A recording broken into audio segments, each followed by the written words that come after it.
Hello guys, ఈ video ఏంటంటే యూట్యూబ్లో నన్ను ఒక క్వశ్చన్ అడిగారు అనమాట. అదేంటంటే ఇంటర్వ్యూలో CS fundamentals oops concepts orally అడుగుతారా లేదా రాసి చూపించమంటారా అని అడిగాడు నితీష్ అనే అబ్బాయి.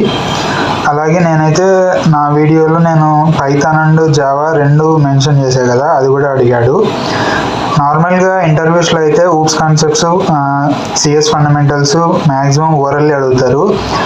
అలాగే ఇప్పుడు మనకు అబ్స్ట్రాక్షన్, పాలిమార్ఫిజం, ఇన్హెరిటెన్స్ ఇవి ఉంటాయి కదా, వాటికైతే మనకు ఒక సింపుల్ కోడ్ రాయమని.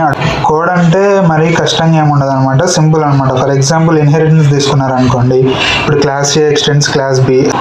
ఫర్ ఎగ్జాంపుల్ అనిమల్ క్లాస్ తీసుకున్నాం అనుకోండి, అనిమల్ క్లాస్ అనేది పేరెంట్ క్లాస్, అలాగే డాగ్, క్యాట్ ఇవి సబ్ క్లాసెస్. సో మీరు సింపుల్ కోడ్ రాస్తే సరిపోతుంది అనమాట. అలాగే నాకు వచ్చేసి నేను పైథాన్, జావా రెండు మెన్షన్ చేశాను అనమాట ఇంటర్వ్యూలో. నాకైతే జావా మీద అడిగారు, ఊప్స్ అనమాట, అబ్స్ట్రాక్షన్, పాలిమార్ఫిజం అంటే ఏంటి, ఇన్హెరిటెన్స్ ఎలా వర్క్ అవుతుంది అలా అడిగారు. అంతే, పైథాన్ మీద అయితే నాకు ఏం క్వశ్చన్స్ ఏమీ అడగలేదు. అంతే గైస్, బై బాయ్.